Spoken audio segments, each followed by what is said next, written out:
Hello and welcome back. My name is Eric Fadiman and you're watching Fadimantium, Next Level Design News. It was a busy week for AI news. Here are the top 7 things that I covered. So for the last 6 months, I've been wanting to be an AI filmmaker, and I played around with tools like Runway ML and Pika Labs, and I made some progress. But then in February, OpenAI released Sora, and everyone wanted it, and we're all just waiting, and everything else now seemed completely inadequate.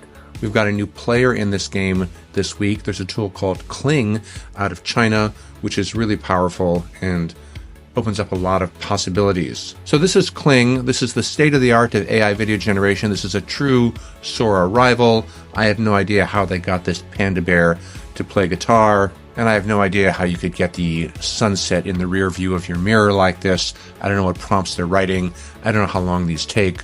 I assume they're cherry-picked, but they're pretty impressive. But the really impressive one that everybody's talking about, let's rewind this clip just a little bit and go full screen. What's great is this kid on the bike is continuing to recede into an infinite space, and the path just keeps getting drawn. But if you look at the bushes on the left, he's actually going through the seasons, and as he gets a little further, even more and more snow is on the ground. This is really impressive. I have no idea how they did it, but if I could do this with my text prompts, imagine the AI films I would be making. Another great example of prompt coherence that I read about a lot is after the individual takes an interaction with the object, does it change? And watch how this kid takes a bite out of this burger. Take it from the beginning.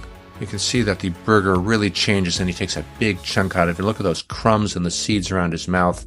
That's really impressive. So you can check out the demos at kling.kaishu.com, and there's also a Twitter thread which has some great examples of this in action, as well as this guy eating noodles. Remember, it was only 14 months ago that we were doing Will Smith eating spaghetti, and everybody said, look at how ridiculous this is. And if you think about how far Midjourney has come in the last 2 years, how much more is AI-generated video going to advance in the next year or year and a half? So the other interesting part of AI film news this week was Ashton Kutcher, who actually has had access to OpenAI's Sora and has been generating test videos with it, and he's really impressed with it. So impressed, in fact, that he said in the near future we'll be able to generate an entire feature-length film out of a text prompt. But he said a couple of other things which weren't received that well. For example, he said, why would you go and shoot an establishing shot of a house in a television show when you could just create that establishing shot for $100 or whatever prompting ends up costing us in the near future? A lot of people took him to task on Twitter, or X, or whatever you call it, and said that he was pretty tone deaf because this means a lot of people who make their living in the film industry will no longer have jobs. Speaking of insensitive, I hear a lot of people are frustrated, particularly artists, who are trying to promote their careers on Instagram. Many artists say they continue to put work up and they don't get any traction, and they hear that their friends never see their posts because all we're really getting now are suggested posts and, well, advertisements. But it was revealed this week that Meta is using all of your Instagram photos and your artwork to train their next generation AI image generating model. So if you value your privacy, you may wish to no longer put your images up on Instagram. And apparently 650,000 people felt that way because they're flocking to Kara, a new social app which promises to be a haven for artists and protect your privacy.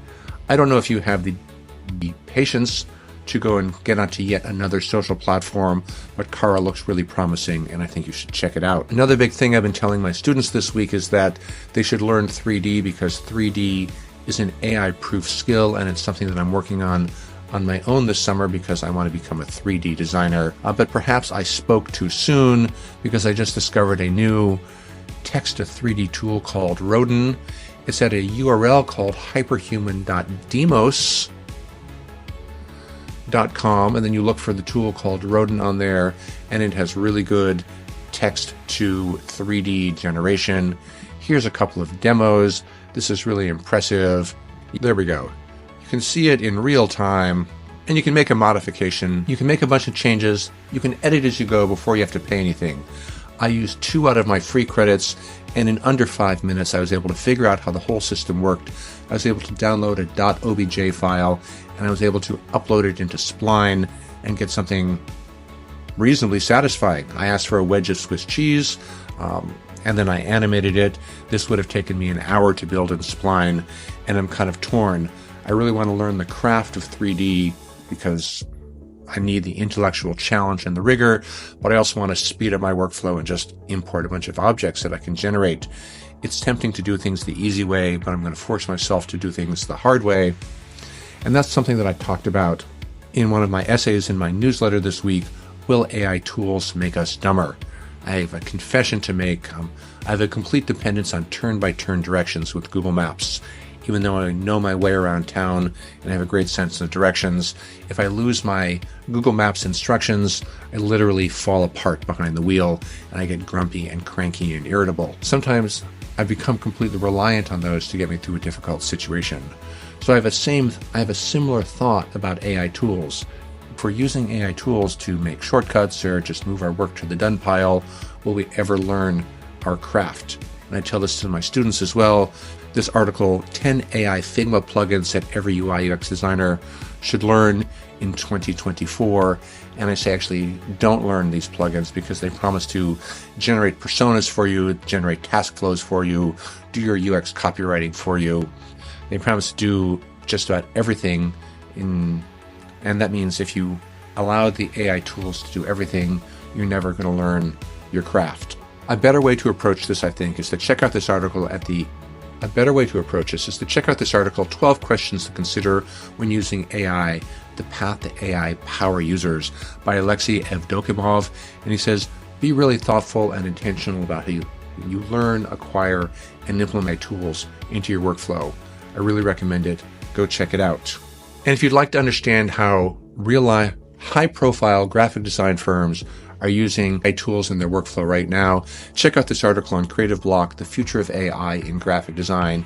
There's an excellent real-world example. And if you're really a little concerned about how to stay employed, you might consider checking out these new certifications from Amazon Web Services.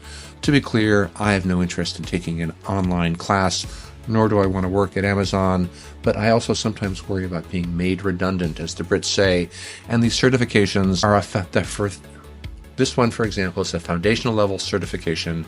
It is designed for people from a variety of backgrounds and experiences to showcase their understanding of AI and generative AI concepts, their ability to recognize opportunities to benefit from AI, and their knowledge on using AI tools responsibly. If you've got some free time, it can't hurt.